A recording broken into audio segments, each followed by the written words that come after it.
할렐루야. 은혜 자리로 부르신 성하신 하나님을 찬양합니다. 이 시간 다 함께 그 자리에 일어나셔서 주님을 찬양하며 나아가십시다. 할렐루야.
이절로 선포합니다.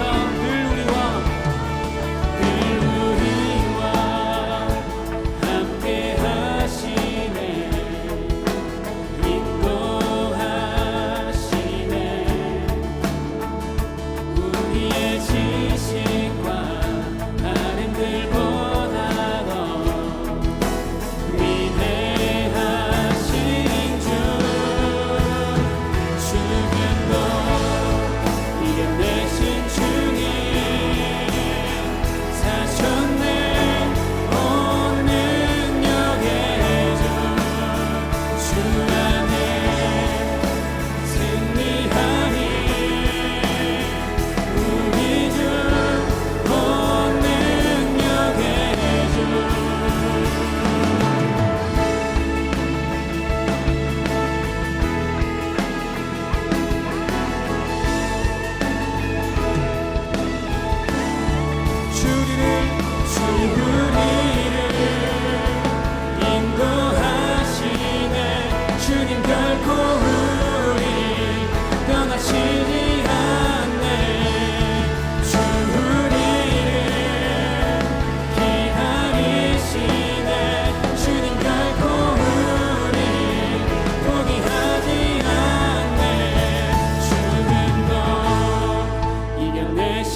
매일 주님과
영원히 찬양해 예수 신령과 진정으로 경배드려요. 주 사랑해요. 영원히 찬양해 예수 신령과 진정으로. 마지막으로 선포합시다. 주 사랑해요.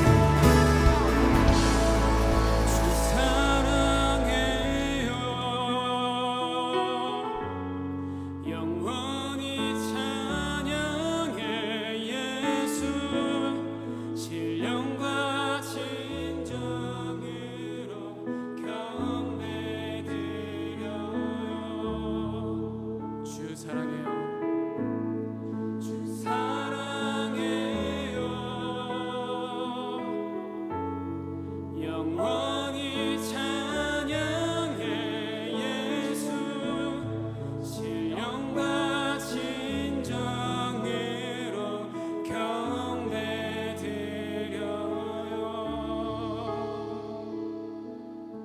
다 함께 자리에 앉으셔서 찬양하며 나아가시겠습니다.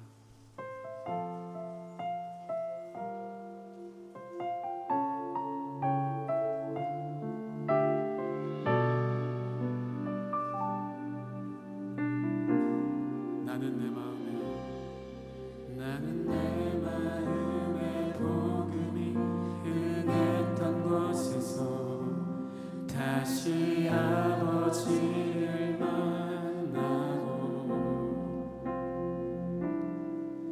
나는 내 마음에 연약한 눈물의 끝에서 또 나를 반겨주시네. 작다 생각했던 그의 부르심 다시 나를 회복해 하시네. 다시 일어나 주를 예배함이 내 모든 기쁨이 되니, 그의 기쁨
우리의 소망이 되시는 주님, 오늘 이 찬양 가사의 고백이 우리의 간증이 되게 하여 주시옵소서.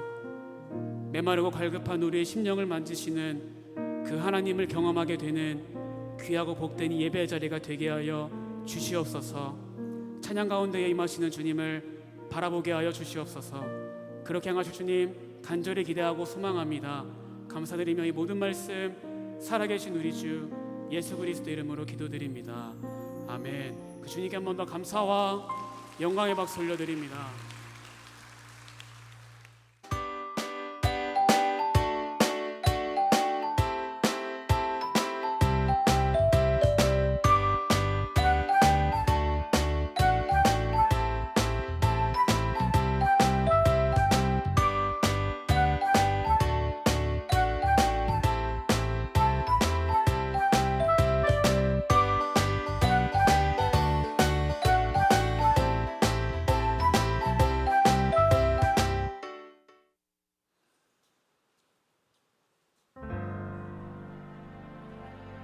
지금 이 순간, 지금 여기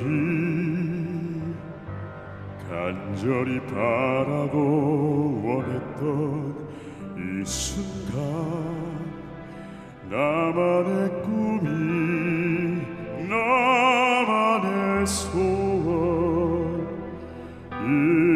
이루어질지 몰라. 여기 바로 오늘, 지금 이 순간, 지금 여기 말로는 뭐라 할 수 없는 이 순간, 참아온 나날, 힘겹던 날 다 사라져간다. 연기처럼 멀리. 지금 이 순간 마법처럼 날 묶어왔던 사슬을 벗어 던진다. 지금 내겐 확신만 있을 뿐, 남은 건 이젠 승리뿐.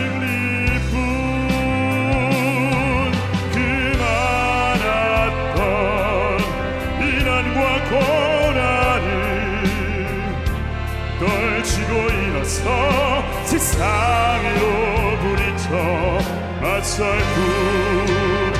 지금 이 순간 내 모든 걸, 내 육신마저 내 영혼마저 다 걸고 던지리라, 바치리라.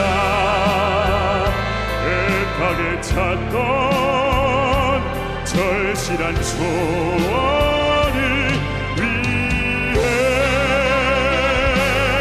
지금 이 순간 나만의 길, 당신이 나를 버리고 저주하여도 내 마음속 깊이 간직한 곳, 간절한 기도, 절실한 기도, 신이여 허락하소서.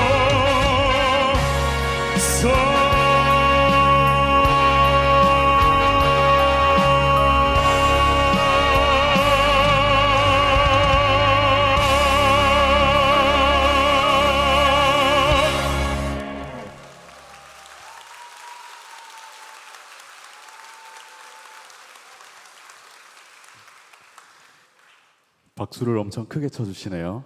다시 한번 들을 수 있을까요? 감사합니다. 뮤지컬 넘버 지금 이 순간을 불렀지만 저는 뮤지컬 배우가 아니라 성악가입니다. 그리고 정확하게는 바리톤 박상민이라고 합니다. 반갑습니다. 그리고 오늘이 교회 열린 새신자 예배에 오신 여러분들을 환영하고요. 저도 환영합니다. 저도 처음 왔거든요. 저는요 이렇게 목소리로 노래로 돈을 벌고 먹고 사는 사람입니다. 제 소개가 아까 어떻게 나왔는지 잘 모르겠는데 저는 멋진 학교를 나오고 그리고 노래로 장관상을 받고 또 나가는 콩쿨마다 다 1등, 2등 좀 해보고 싶은데 1등만 합니다. 저는요 이렇게 방금 불렀던 노래처럼 방금 부른 지금 이 순간의 뜻을 조금 살펴보면 내 성공을 위해서 나를 위해서 간절하게 기도하고 절실하게 기도해서 성공을 이루면 그 끝에 행복이 찾아올 거야 라고 이야기하고 있는데 저는 방금 말했듯이 전부 다 1등하고 정말 노래로 할 수 있는 많은 꿈들을 이뤘는데 그 끝에 행복이 있기보다는 자꾸 눈앞이 캄캄한 것 같은 물음표가 좀 그려질 때가 많습니다. 그러다가 저는 방금 제 소개를 화려하게 했죠. 좋은 학교를 나오고 제가 나가는 곳마다 다 1등을 하고 멋진 곳에서 노래할 수 있는 기회들. 그런데 제가 작은 교회에 초대받아서 찬양을 하러 갔는데요. 그곳 교회에서의 말씀이 잠언 16장의 말씀이었어요. 잠언 16장 4절의 말씀은 이 모든 것을 하나님께서 그 쓰임에 맞게 지으셨다고 적혀 있더라고요. 그리고 조금 더 내려가서 잠언 16장 9절 말씀에 보면은요, 인간이 마음으로 모든 것을 계획할지라도 그 걸음을 인도하시는 분은 여호와시니라라고 적혀 있습니다. 그래서 저는 사실 오늘 이곳에 특순 초대를 받아서 정말 긴장하는 마음으로 너무너무 기대하는 마음으로 왔는데 하나님께서 5일 전에 저에게 감기 몸살을 허락하셨습니다. 너 목소리 자랑 좀 그만하고 사람들 앞에서 진짜 너 마음을 나한테 고백하고 와, 이런 메시지 같고, 그리고 아까 리허설을 하고 제 대기실로 내려가는데 저 비싼 정장을 맞췄거든요. 그거 가져왔거든요. 근데 리허설하고 내려가는데 제 자신이 너무 부끄러운 거예요. 그래서 정장은 지금 혼자 대기실에서 혼자 입고 그냥 입고 온 흰 티셔츠 입고 찬양하려고 합니다.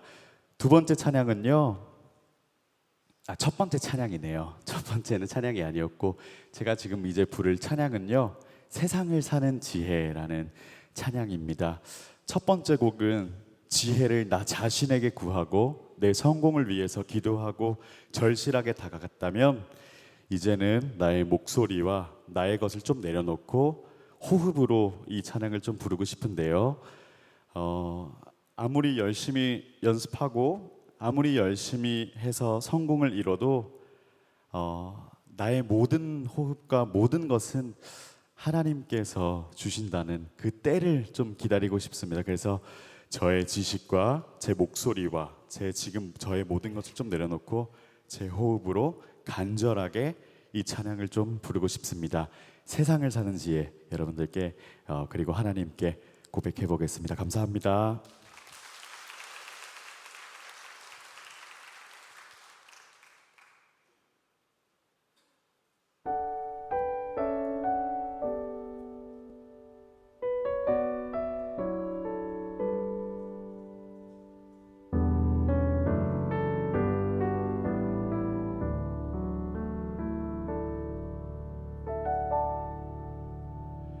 하늘을 볼 겨를도 없이 정신없이 세상을 살다가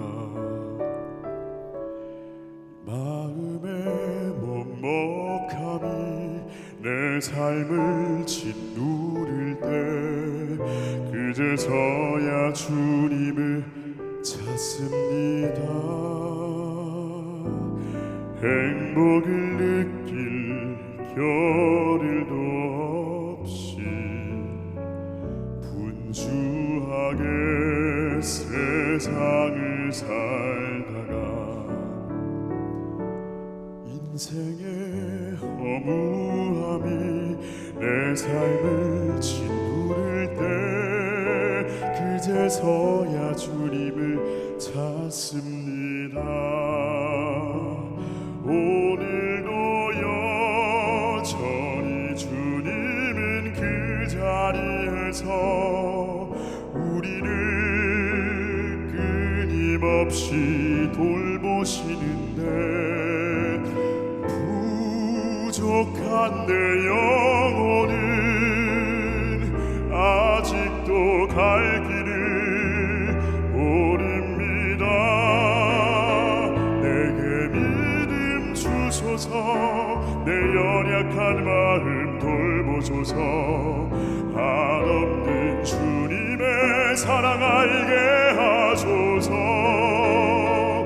영원까지 그의 백성 지키시는 우리 하나님 바라보며 살게 하소서.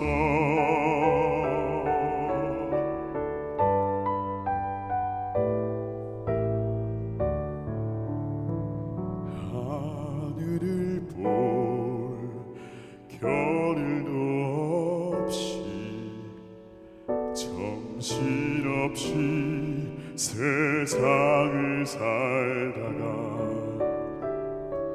마음의 먹먹함이 내 삶을 짓누를 때 그제서야 주님을 찾습니다.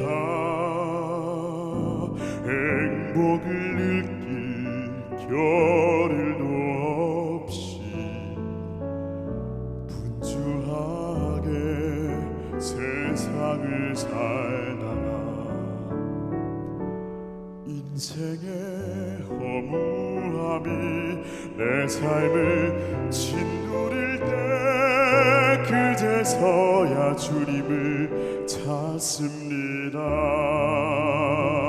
언제나 사랑의 주님은 그 자리에서 끝까지 놓지 않고 붙드시는데 부족한 내 마음은 아직 돌아올 줄 모릅니다. 모든 것을 다 잃은 것 같던 순간에도 모든 아픔이 다 내 것인 것 같다 해도 항상 지키시는 나의 주 세상을 살아갈 힘 되시네.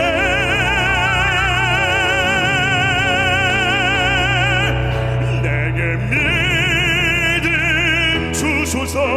내 연약한 마음 돌보소서. 한없는 주님의 사랑 알게 하소서. 영원까지 그의 백성 지키시는 우리 하나님 바라보며 살게 하소서. 하늘 보며 살게 하소서.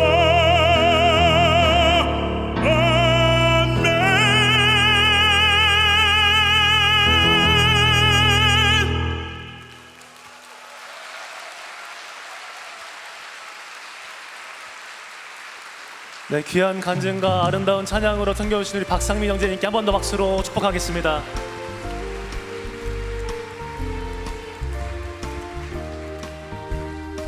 하나님 따뜻한 임재하심과 위로가 있는 곳 특별한 초대 예배 가운데 오신 모든 분들을 주님의 이름으로 환영하고 축복합니다.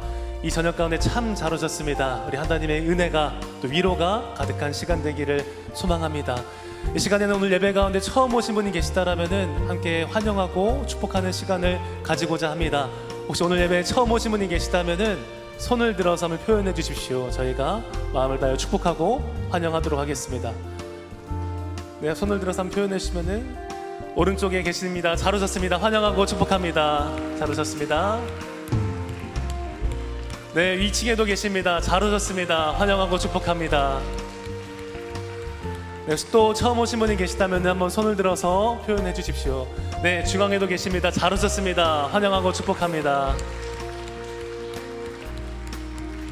네, 같이 오신 분이 손을 들어주셔도 괜찮습니다. 혹시 또 오신 분이 계시다면 손을 들어서 표현해 주십시오.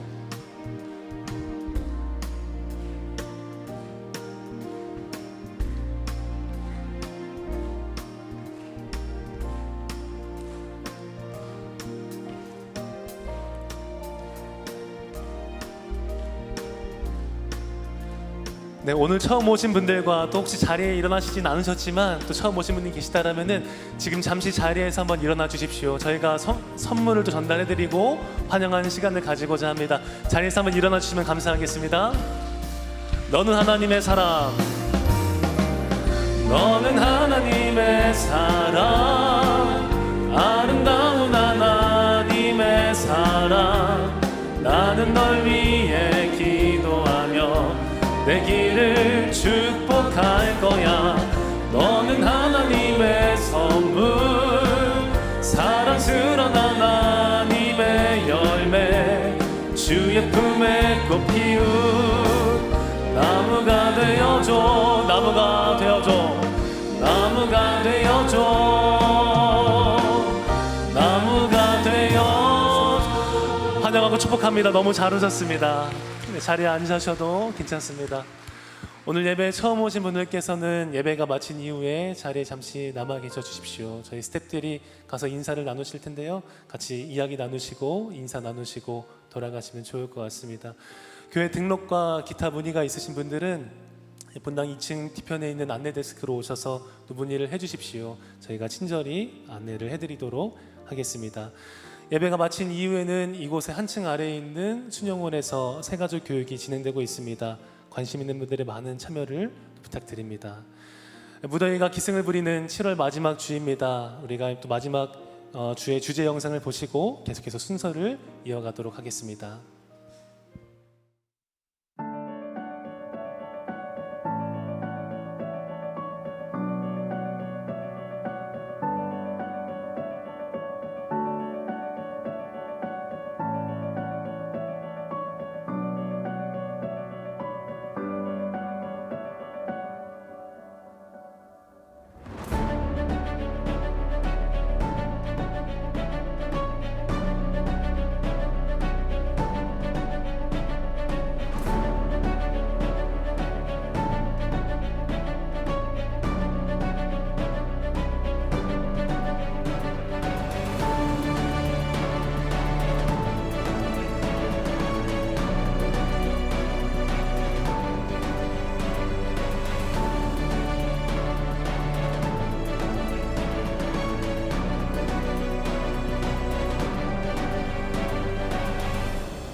네, 이 자리에 오신 모든 분들을 축복하고 또 환영합니다. 우리 박수로 서로를 격려하고 또 축복하고 환영하도록 하겠습니다. 잘 오셨습니다.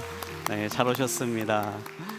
이 시간에 함께 또 말씀을 듣기 전에 선포하고 함께 말씀을 듣도록 하겠는데요. 우리 가슴에 손을 얹고 이렇게 한번 선포하도록 하겠습니다. 하나님이 우리와 함께 하십니다. 하나님은 나를 사랑하십니다. 나는 하나님의 사랑받는 자녀입니다. 이 시간에 잠깐 함께 기도하겠습니다. 하나님, 우리를 향한 그 하나님의 놀라운 사랑이 이 마음 가운데 가득 부어지는 시간 되길 원합니다. 그 사랑을 가득 담아가는 시간 되게 하여 주시고, 그 사랑으로 승리하는 삶을 살게 하여 주시고, 또 그 사랑으로 새로운 삶, 변화된 삶으로 나아갈 수 있도록 함께 하여 주시옵소서. 감사합니다. 살아계신 예수님의 이름으로 기도합니다. 아멘. 네, 윌리엄 셰익스피어의 4대 비극 중에 하나로 꼽히는 맥베스라고 하는 글이 있습니다. 욕망에 사로잡혀서 파멸의 길을 걸어가는 한 부부의 이야기가 나오는 작품인데요. 스코틀랜드의 장군인 맥베스는 왕이 되고 싶은 마음에 아내와 함께 공모해서 손님으로 자기 성에 찾아온 왕을 살해합니다. 왕을 죽인 이후에 피 묻은 손으로 방을 나오던 맥베스는 그 순간 어디선가 들려오는 한 음성을 들었다라고 이야기하는데요. 그 음성은 이렇습니다. 이제 잠은 없다. 맥베스는 잠을 죽였다. 맥베스가 왕을 죽인 바로 그 순간 그는 단지 한 사람을 살해한 것이 아니었습니다. 그는 자신의 삶의 평안을 죽였던 것입니다. 그리고 이후 그는 왕이 되었지만 밤만 되면 환영에 시달리며 잠을 이루지 못한 피폐한 삶을 살아가게 됩니다. 작품의 후반부에는 이 왕과 함께 공모했던 이 맥베스의 아내의 최후가 나오는데요. 남편을 부추겼던 악인이었던 그녀는 이후에 죄책감에 시달리게 됩니다. 그리고 몽유병에 걸려서 밤만 되면 성안을 거닐게 되고 끊임없이 손을 씻는 듯한 행동을 하면서 이렇게 중얼거립니다. 아직도 여기서 피냄새가 난다. 사라져라 저주받은 얼룩들아.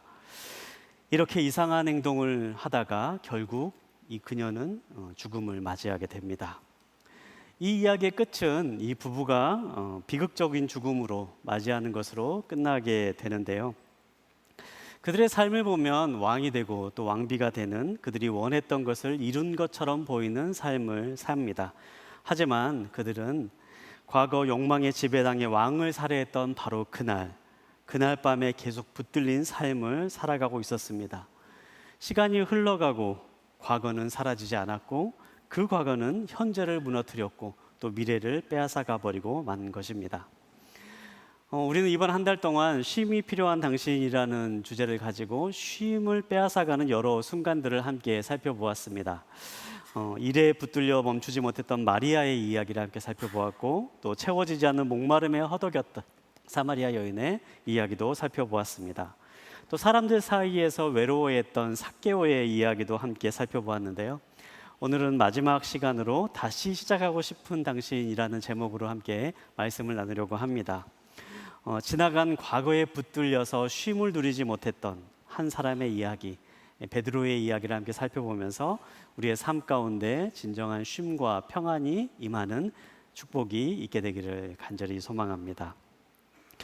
오늘 함께 살펴볼 말씀은 요한복음 21장에 있는 말씀을 살펴보려고 하는데요. 이 베드로가 예수님을 만나서 회복되는 이야기를 담고 있는 그러한 장면입니다. 전체적인 말씀은 1절부터 25절까지 이렇게 하나의 이야기로 되어 있는 그러한 내용인데요. 오늘은 그 가운데서 일부만 함께 살펴보려고 합니다. 가능하신 분들은 댁으로 돌아가셔서 이 21장에 나오는 전체의 내용을 한번 묵상해 보시면 오늘 다루는 것 외에도 더 많은 풍성한 은혜들을 나눌 수 있게 될 것이라 그렇게 생각합니다. 먼저 말씀을 보도록 하겠는데요. 먼저 21장 2절부터 3절까지 있는 말씀을 우리 한 목소리로 함께 보도록 하겠습니다. 함께 보겠습니다. 시작. 시몬 베드로, 디두모라고 하는 도마, 갈릴리 가나 사람인 나다나엘, 세베대의 두 아들들, 그리고 다른 두 제자가 함께 있었습니다. 시몬 베드로가 그들에게 나는 물고기를 잡으러 가겠소 하고 말하자 그들이 우리도 같이 가겠소 하고 말했습니다. 그들은 나가서 배를 탔습니다. 그러나 그날 밤 그들은 물고기를 한 마리도 잡지 못했습니다. 오늘 말씀의 시작은 베드로와 몇 명의 제자들이 예루살렘을 떠나서 갈릴리라고 하는 곳에 가면서부터 이야기가 시작됩니다. 오늘 이 본문에 있는 말씀이 있었던 그 시점이 언제냐 먼저 우리가 생각해 볼 필요가 있는데요. 이 시점은 예수님께서 십자가에 달려 죽으신 이후에 부활하셨고 그 부활하신 이후에 있었던 사건을 알려주고 있습니다. 예수님은 십자가에 달려 죽으신 지 3일 만에 다시 부활하십니다. 그리고 부활하신 몸으로 제자들에게 나타나십니다.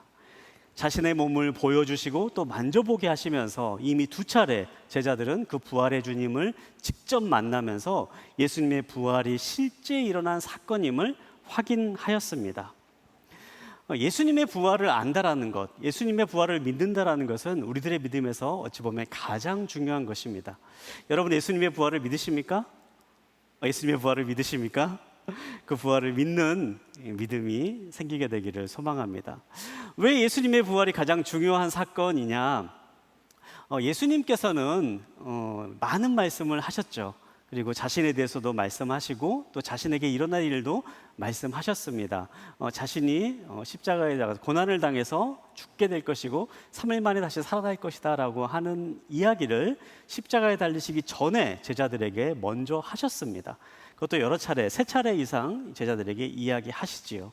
그리고 동시에 예수님은 나는 하나님의 아들이다 라는 말씀을 또 제자들에게 하셨습니다. 그 외에도 많은 말씀들을 제자들에게 하셨는데 이 말씀이 모두 진짜라는 것을 드러내는 증거가 바로 예수님의 부활이었습니다. 예수님께서 이미 나에게는 앞으로 죽음이 닥칠 것이고 고난을 당하게 될 것이고 그리고 다시 부활할 것이다 라고 말씀하셨던 그 말씀대로 실제로 부활의 사건이 일어나고 제자들에게 또 사람들에게 부활하신 모습을 보여주심으로 자신이 한 모든 말들이 진실임을 드러내셨던 것입니다. 부활하신 주님이 하셨던 말씀, 나는 하나님의 아들이다라고 하는 그 말씀, 세상의 구원자로 이 땅에 왔다라고 하는 그 말씀도 부활의 사건을 통해서 예수님의 모든 말씀이 진실이다라는 것이 증명된 것이지요. 이렇게 예수님의 부활을 직접 목격한 제자들이었습니다.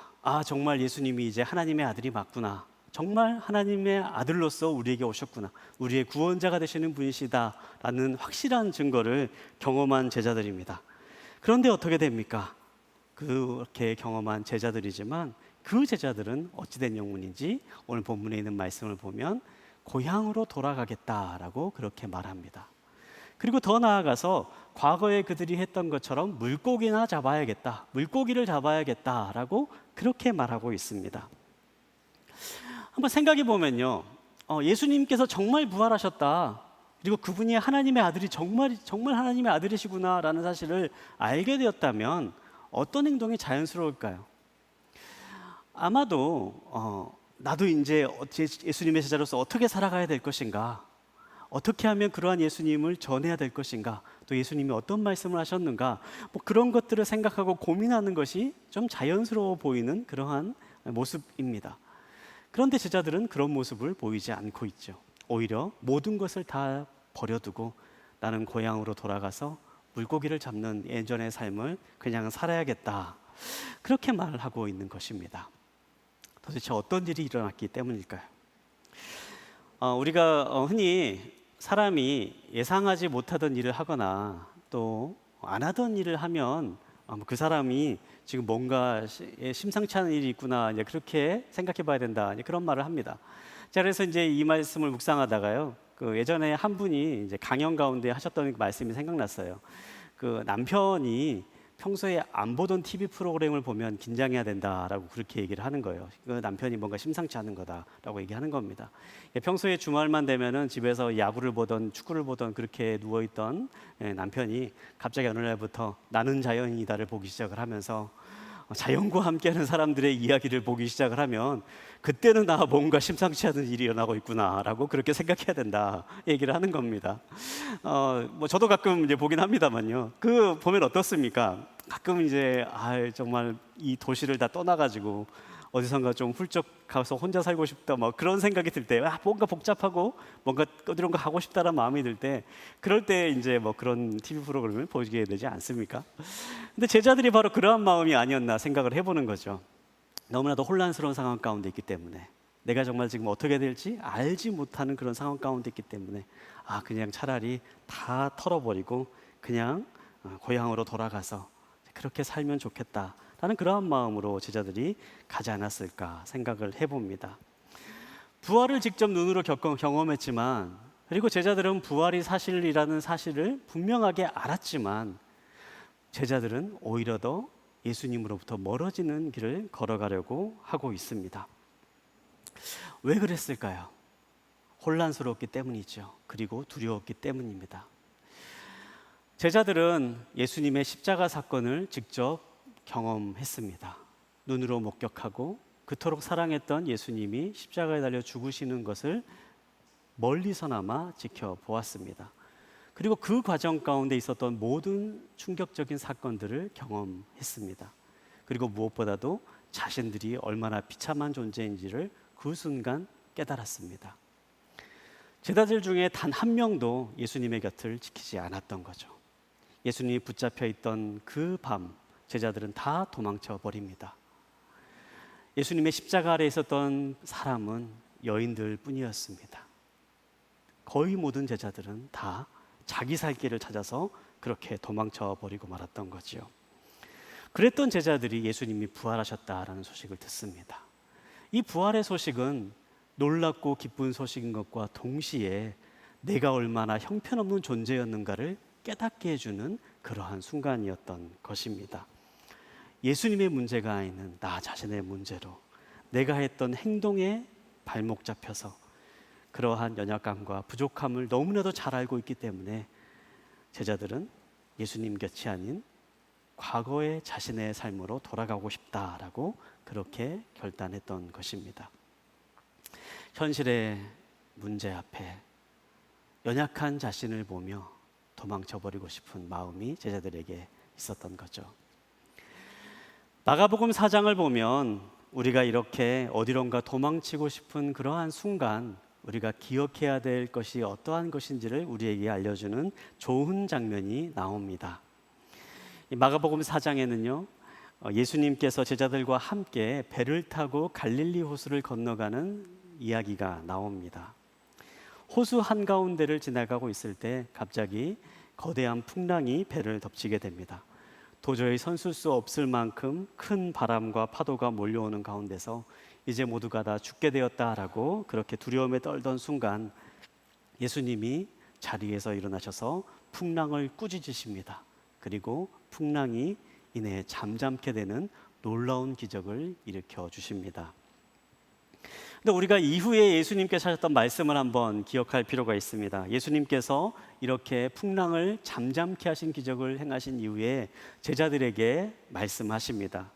믿음이 없는 사람들아 왜 두려워하느냐? 풍랑을 앞에 두고 배가 뒤집힐 것 같은 놀라운 정말 위태로운 상황 가운데서 두려워한다는 것은 어찌 보면 자연스러운 일이지만 예수님은 그렇게 두려워했던 제자들의 모습을 지적하며 믿음이 없는 사람들아 왜 두려워했느냐라고 그렇게 말씀하시는 겁니다. 이 말을 바꿔서 생각해 보면요, 믿음이 있으면 그 순간 다르게 반응할 수 있다라는 말씀을 예수님께서 하고 계시는 거죠. 거대한 풍랑이 몰려오고 정말 죽을 것 같은 그러한 순간이 있다 할지라도 믿음이 있다면 다른 반응을 보일 수 있다라고 예수님은 말씀하시는 것입니다. 무엇을 향한 믿음입니까? 바로 예수님을 향한 믿음입니다. 예수님이 어떠한 분인지를 믿는 것입니다. 예수님이 풍랑을 잔잔케 하실 수 있는 분이라는 사실을 믿는 것입니다. 그리고 그분이 바로 지금 나와 함께 하심을 믿는 것입니다. 지금 눈앞에 있는 문제가 아무리 크다 할지라도 그 문제가 아닌 예수님을 믿는 믿음으로 그 문제 앞에서 두렵지 않고 강하고 담대하게 이겨나갈 수 있는 힘을 얻을 수 있다. 주님은 그 순간 제자들에게 이 믿음에 대해서 말씀하셨던 것입니다. 사랑하는 여러분, 우리가 살아가다 보면 과거에 내가 했던 일로 인해서 내 삶이 흔들리는 것 같은 순간이 옵니다. 그리고 눈앞에 일어나는 일들을 바라보면서 나는 도저히 그것을 할 수 없을 것처럼 여겨지는, 정말 눈앞에 있는 그 순간이 거대한 벽처럼 느껴지는 그러한 순간들을 맞이하곤 합니다. 그리고 그런 순간이면 제자들처럼 어디론가 훌쩍 도망쳐버리고 싶은 그러한 마음이 들 때도 있습니다. 그러나 주님은 그 순간에 우리들에게 동일하게 말씀하십니다. 믿음이 어디 있느냐? 너에게 믿음이 있다면 너는 다르게 반응할 수 있다. 너에게 믿음이 있다면 너의 마음 가운데 다른 일이 일어날 수 있다. 너에게 믿음이 있다면 그 모든 어려움과 역경 또한 이겨낼 수 있다. 주님 우리에게 말씀하시는 거죠.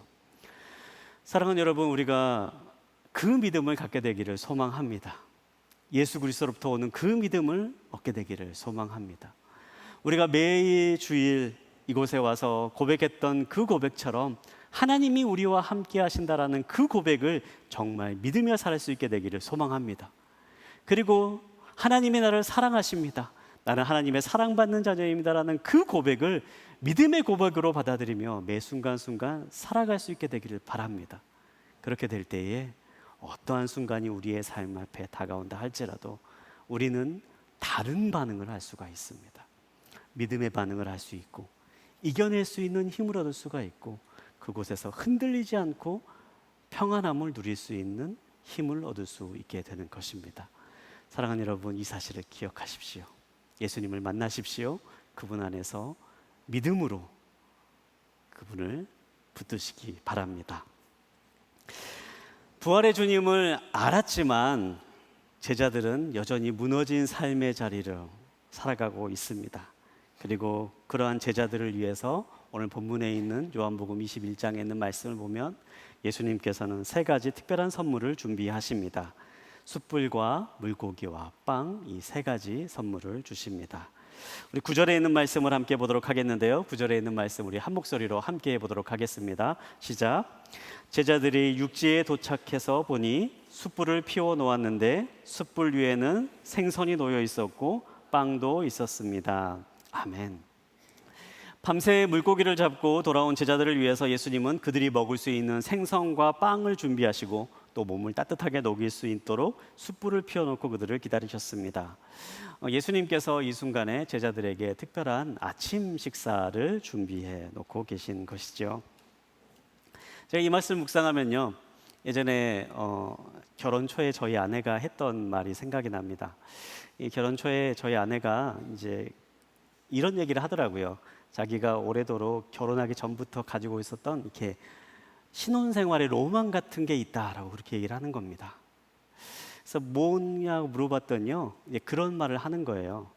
이제 밤에 아침에 쫙 잠을 자고 일어났는데 누군가 그 침대 위로 아침 식사를 잘 갖다 주는 겁니다.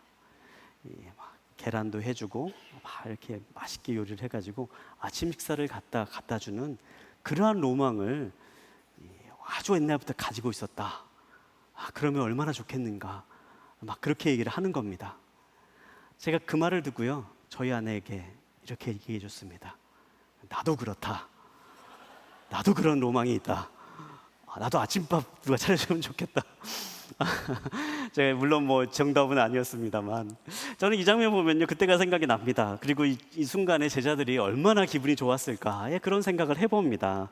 정말 지치고 밤새도록 이제 물고기를 잡고 돌아온 제자들인데, 그런데 누군가 자신을 위해서 정성이 가득한 식탁을 마련해주고 있는 거죠.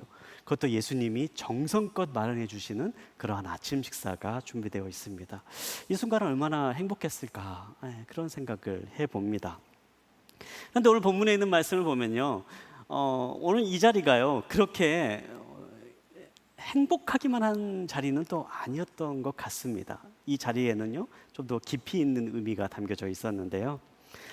오늘 본문에 있는 말씀 가운데 이 숯불이라고 하는 이 단어가 사용되어 있는데, 이 단어는 성경에서 단 2곳만 사용되었던 특별한 단어가 사용됩니다.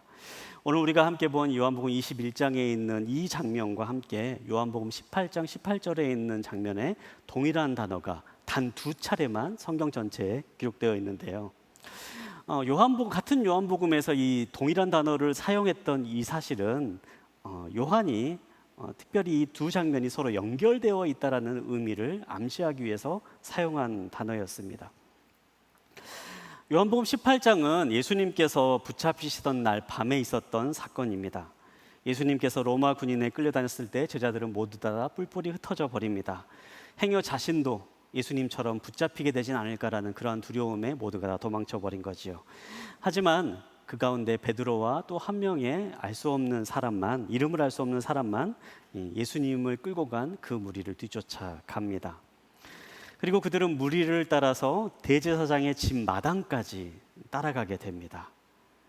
그곳에서 추운 날씨에 불을 펴놓고 있는 사람들과 함께 어울려 있으며 몸을 녹이고 있었습니다. 그렇게 숯불에서 이 예수님을 멀찍이 바라보고 있던 베드로는 어떠한 마음이었을까요? 아마 베드로의 마음 가운데 2갈래의 마음이지 않았을까 생각을 해봅니다. 하나의 마음은 수제자인 자신이 예수님을 끝까지 지켜야 한다라는 어떠한 책임감이 아니었을까 생각해봅니다. 다른 제자들은 다 버려도 나는 버리면 안 된다라는 그 마음. 지금이라도 내가 뛰쳐들어가 예수님은 그런 잘못을 저지르지 않으셨다, 예수님은 결코 나쁜 분이 아니다라고 변호해야 되지 않을까라고 하는 그러한 마음이 베드로의 마음 가운데 있었을 것입니다. 근데 반면에 또 다른 마음이 베드로의 마음 가운데 있었을 것입니다. 두려운 마음이죠. 어찌 보면 나도 다른 제자처럼 도망가야 되지 않을까, 괜히 여기 있다가 예수님과 한편이라고 몰려서 로마 군인에게 붙잡히고 또 심판을 받게 되고 재판을 받게 되고 나도 해코지를 당하고 어려움을 겪지 않을까, 그러한 걱정과 두려움 때문에 도망가야겠다라는 마음이 그의 마음 가운데 동시에 있었을 것입니다. 그렇게 마음속에 있는 갈등 가운데서 베드로는 멀찍이 떨어져서 예수님을 그저 바라만 보고 있었던 것이죠. 그런데 그 순간에 그런 베드로를 알아보는 사람이 있었습니다. 그 자리에 있던 한 여종이 베드로를 알아봅니다. 이 사람은 예수와 함께 있었던 사람입니다 라고 그렇게 말합니다. 이 말은 베드로에게 결정을 요구하는 말입니다. 이 말을 듣는 순간 베드로는 그래, 내가 바로 예수님과 함께 있었던 그 사람입니다, 예수님은 나쁜 사람이 아닙니다, 이런 일을 겪을 사람이 아닙니다 라고 예수님의 편을 들던가, 아니면 나는 예수님을 모른다라고 말하며 그 자리에서 도망치던가, 둘 중에 하나의 선택을 해야 되는 순간이었지요. 그리고 베드로는 그 순간에 선택을 합니다. 바로 예수님을 모른다라고 선택을 하는 것입니다. 이런 일이 반복됩니다.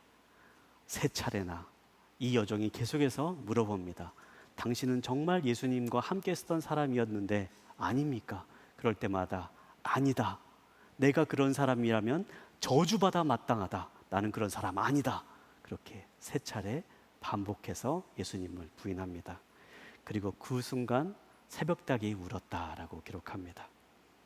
그리고 그때 베드로는 자신에게 하셨던 예수님의 말씀이 떠오르게 됩니다.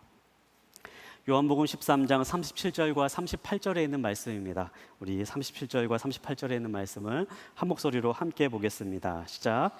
베드로가 물었습니다. 주여, 어째서 제가 지금은 주님을 따라갈 수 없습니까? 주를 위해서라면 제 목숨도 바치겠습니다. 그러자 예수께서 대답하셨습니다. 내가 정말 나를 위해 내 목숨이라도 바치겠느냐? 내가 진실로 진실로 내게 말한다. 닭이 울기 전에 내가 나를 3번 부인할 것이다.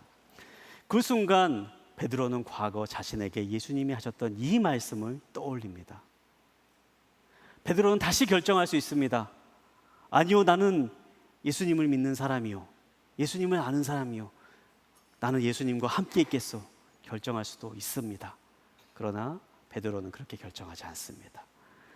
과거 예수님께서 자신의 지금 이 순간을 말씀하셨던 말씀이 기억남에도 불구하고 베드로는 그 자리를 박차고 일어나 도망쳐 버립니다. 그 자리에서 예수님과 함께 하기를 포기한 것이죠. 예수님의 제자가 되기를 포기해 버렸던 것입니다. 그 자리는 베드로에게 있어 가장 끔찍한 순간이었습니다. 그동안 수제자라는 이름에 고상하게 가려져 있던 자신의 비참하고 비겁한 참모습이 드러나는 순간이었습니다. 말 그대로 자신의 밑바닥이 드러나는 순간이었습니다. 수치스럽고 부끄러웠던 순간, 그래서 더 이상 제자라고 부르기가 어려운 그러한 순간, 바로 그 순간이 바로 숯불 앞에서의 과거 베드로의 기억입니다. 이 숯불은 베드로에게 있어서 트라우마와도 같은 것이었습니다. 과거의 자신의 그 수치스러운 순간을 떠올리게 하는 바로 그 장소, 그것이 바로 숯불이었습니다. 그런데 예수님은 바로 그 숯불 앞으로 베드로를 부르십니다. 그 수치의 자리로 베드로를 인도하십니다. 예수님 베드로를 탓하거나 정죄하려고 부르시는 것이 아니라 그곳에서 그를 만나시고 과거의 수치를 뒤덮고도 남을 사랑과 은혜를 경험하시기 위해 베드로를 그 자리로 끌고 오시는 것입니다. 누가복음을 보면 베드로가 예수님을 3번째 모른다고 부인했던 바로 그 순간 예수님께서 몸을 돌이켜 베드로를 바라보셨고 베드로가 그런 예수님을 보았다라고 기록됩니다. 그때 예수님의 눈빛이 어떤 눈빛이었을까요? 베드로야, 내가 어떻게 그렇게 말할 수 있느냐? 지금 네가 한 말 다 들었다. 거봐라, 내 말이 맞지? 너 배신할 거라고 얘기했잖아. 그렇게 베드로를 향한 질책의 눈빛으로 예수님은 바라보셨을까요? 오히려 예수님은 바로 그 순간 베드로를 염려하고 사랑하는 눈빛으로, 걱정하는 눈빛으로 바라보셨습니다. 베드로야, 괜찮다. 나는 너를 다 이해한다. 나는 이미 다 알고도 너를 사랑한 거다. 베드로야, 무너지면 안 된다. 베드로야, 나는 괜찮으니 너는 무너지면 안 된다. 그러한 눈빛으로 예수님은 베드로를 바라보고 계셨던 것입니다. 그리고 지금 이 순간 베드로는 그때는 차마 전하지 못했던 그 마음을 이제는 말로 전하기 위해서 이 새벽 베드로를 찾아오시고 숯불을 피우시고 그 숯불 앞으로 베드로를 초대하신 것입니다. 예수님은 그 숯불 앞에서 베드로에게 3번 물으십니다. 요한의 아들 시몬아, 내가 나를 사랑하느냐? 베드로가 예수님을 모른다라고 부인했던 그 횟수만큼 3번의 부인 위에 3번의 사랑 고백을 덧입혀서 이제 그가 다시 회복할 수 있도록 그를 인도하고 계시는 것입니다. 사랑하는 여러분, 우리는 모두가 다 과거의 상처들을 안고 살아갑니다. 성장하면서 받았던 마음의 상처를 안고 살아가기도 합니다. 어린 시절부터 마땅히 받아야 될 조건 없는 사랑과 관심을 받지 못해서 생긴 결핍이 우리 가운데 있습니다. 또한 살다 보면서 겪었던 믿었던 친구에게 상처받고 또 남을 믿지 못했던 그러한 외로움과 고독 속에 살아가는 그러한 상처가 우리 가운데 있기도 합니다. 가까운 가족이나 배우자로부터 배신당했던 가슴 아픈 상처를 또한 우리가 겪고 살아가는 때도 있습니다. 반면에 우리에게 있는 상처는 나의 부족함과 연약함으로 인한 돌이킬 수 없는 잘못으로 인한 상처가 있기도 합니다. 비교의식과 판단의식과 열등감과 죄책감, 수치스러움으로 매 순간순간 부끄러움에 휩싸이며 그렇게 흔들리는 순간이 우리들에게도 있습니다. 우리가 어떠한 과거의 상처가 있던 예수님은 우리에게 동일하게 반응하십니다. 예수님은 우리를 찾아오십니다. 그리고 오늘 베드로에게 하셨던 것처럼 그 아픔과 그 상처와 수치와 잘못을 모두 덮고도 남을 만큼 큰 사랑으로 우리에게 베풀어 주시고 우리를 덮어 주십니다. 사랑하는 여러분, 우리가 이 사실을 기억할 수 있게 되기를 바랍니다. 우리의 삶에 있는 상처는 어떻게 극복할 수 있습니까? 바로 사랑으로 극복할 수 있습니다. 우리의 연약함과 잘못들은 어떻게 극복할 수 있습니까? 바로 사랑입니다. 상처와 아픔, 모든 잘못을 덮고도 남을 만큼 넉넉한 그 사랑이 우리 가운데 있을 때에 우리는 과거의 그 아픈 기억으로부터 벗어날 수 있고 또한 우리가 행했던 과거의 잘못으로부터 돌이킬 수 있는 새로운 힘을 얻을 수 있게 되는 것입니다. 그렇기 때문에 예수님은 우리에게 찾아오십니다. 우리에게 새로운 삶을 주시기 위해서, 우리를 다시 시작하게 하기 위해서, 우리에게 세상이 알 수 없는 끝없는 사랑을 느끼게 하시기 위해서, 그리고 우리가 다시 삶의 자리로 나아갈 수 있게 하기 위해서 예수님은 우리에게 찾아오시는 것입니다. 사랑하는 여러분, 우리가 그 예수님을 만날 수 있게 되기를 소망합니다. 지금 이 자리에 예수님이 여러분과 함께 계십니다. 그리고 우리에게 동일하게 말씀하십니다. 내가 너를 사랑하느냐? 내가 너를 사랑하느냐? 내가 너를 사랑하느냐? 그 말씀에 응답하시기 바랍니다. 주님과 함께 하시기 바랍니다. 그리고 주님이 주시는 평안과 쉼을 누리는 삶의 자리로 나아가시기를 소망합니다. 이 시간 우리가 함께 찬양하고 함께 또 기도하면 좋겠는데요. 이 시간 우리가 찬양 한 곡 함께 부르면 좋겠습니다. 이 시간에 주 나의 모습 보내 함께 찬양하고 또 함께 기도하는 시간 갖도록 하겠습니다.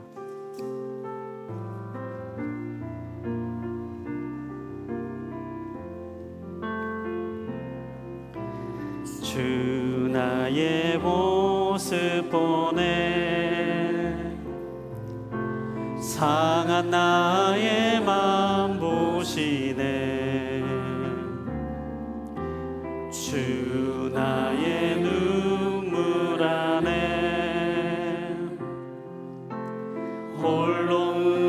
울던 마음 아시네. 세상 소망 다 사라져가도 주의 사랑은 끝이 없으니 살아가는 이 모든 순간이 주의 힘을 나는 믿네. 오늘 우리가 함께 나누는 이 찬양의 가사를 보면 이런 고백이 나옵니다. 주 나의 모습을 보네, 상한 나의 마음을 보시네. 주 나의 눈물을 아네, 홀로 울던 마음 아시네. 세상 소망 다 살아가줘도 주의 사랑은 끝이 없으니 살아가는 이 모든 순간이 주 내 힘을 나는 믿네. 이 찬양의 가사가 우리의 고백이 되는 이 시간 되기를 원합니다. 주님은 우리의 모습을 보십니다. 우리의 상황을 아십니다. 그리고 나의 눈물을 아시고 나의 상처를 아시고 나의 모든 것을 아시는 분이십니다. 나의 부끄러운 과거도 아시는 분이시고 모두가 다 피하고 싶었던, 감추고 싶은 그 순간도 아십니다. 그 모든 것을 아시는 그 주님께서 우리에게 찾아오시고 내가 너를 사랑한다 말씀하십니다. 내가 너를 잘 알고 내가 너와 함께 있고 그런 너를 알지만 나는 너를 사랑한다, 그렇게 말씀하십니다. 그 사랑이 있기에 세상에 있는 모든 소망이 다 끊어져도 우리는 다시 일어날 수가 있습니다. 그 사랑이 있기 때문에 모든 사람들이 다 우리를 떠나는 것 같은 그러한 순간이 온다 할지라도 우리는 다시 나아갈 수 있습니다. 이 시간에 우리가 다시 한번 찬양할 때에 이 찬양의 가사가 우리의 마음 가운데, 우리의 삶 가운데 임하기를 원하는 마음으로 다시 한번 함께 찬양하며 고백하며 나아가도록 하겠습니다. 주 나의 모습 보네, 주 나의 모습 보네, 상한 나의 마음 보시네, 상한 나의 마음 보시네. 주 나의 눈물 아네, 주 나의 눈물 아네. 홀로 울던 마음 아시네. 주 사랑 내게 있네, 주 사랑 내게 있네. 그 사랑이 날 채우네. 주는 내게 있네. 그네로 날 세우네. 세상 소망, 세상 소망 다 사라져가도 주의 사랑은 끝이 없으니 살아가는 이 모든 순간이 주의 힘을 나는 믿네. 세상 소망, 세상 소망 다 사라져가도 주의 사랑은 끝이 없으니 살아가는 이 모든 순간이 주의 힘을 나는 믿네. 세상 소망 다 사라져가도, 세상 소망 다 사라져가도 주의 사랑은 끝이 없으니 살아가는 이 모든 순간이 주의 힘을 나는 믿네. 사랑하는 하나님, 우리는 부끄러운 과거에 사로잡혀 살아가곤 합니다. 내 힘으로는 온전해질 수 없고 내 힘으로는 결코 그 과거에서 벗어날 수 없는 그러한 많은 얽매이는 것들이 나의 삶 가운데 있음을 고백합니다. 하지만 주님, 이 시간에 그런 저를 포기하지 않으시고 찾아오시는 주님을 보기를 원합니다. 만나기를 원합니다. 베드로를 숯불에 앉혀주시고 회복의 식탁으로 초대해 주신 것처럼 이 시간 나의 삶 가운데 가장 수치스럽고 어둡고 두려웠던 그 과거의 자리로 부르시고 회복의 길로, 사랑의 길로, 은혜의 길로 나아갈 수 있도록 함께하여 주시옵소서. 세상 소망이 다 사라져 간다 그래도 주의 사랑은 끝이 없기에 우리가 다시 일어날 수 있고 새로운 삶의 길로 나아갈 수 있음을 고백합니다. 주님, 이 시간에 머리 숙인 모든 믿음의 식구들 머리마다 그 사랑의 마음을 가득 부어주시고 함께하여 주시고 그 사랑 가운데서 거하며 새로운 삶의 자리로 나아갈 수 있도록 축복하여 주시옵소서. 이 시간에 함께하여 주시고 그 사랑으로 인도하여 주시옵소서.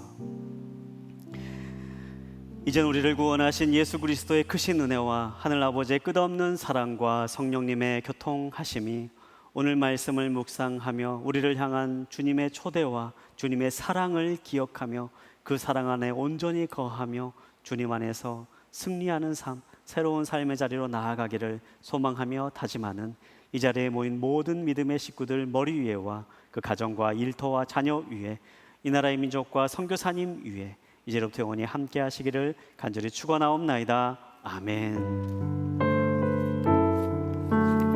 예배를 받으신 하나님께 한 번 더 감사와 영광의 박수 올려드리겠습니다. 이곳에서의 모든 예배를 마칩니다. 삶의 자리에서 승리하시기를 소망합니다.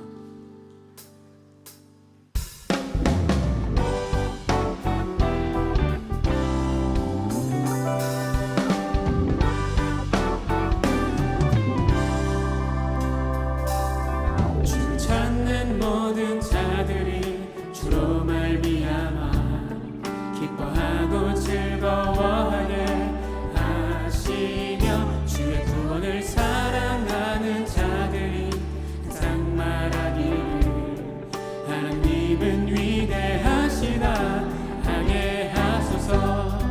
주를 찾는 모든 자들이 주로 말미암아 기뻐하고 즐거워하게 하시며 주의 구원을 사랑하는 자들이 항상 말하기를 하나님은 위대하시다 하게 하소서. 주는 도운 나를 건지시는 이 여호와여 짐을 말고 내게 임하소서. 가난하고 궁핍한 내 마음 가운데 여호와여 속히 임하소서. 주는 나의 도움 나를 건지시는 이 여호와여 지체 말고 내게 임하소서. 가난하고 궁핍한 내 마음 가운데 여호와여 속히 임하소서. 여호와여 속히 임하소서. 여호와여 속히 임하소서.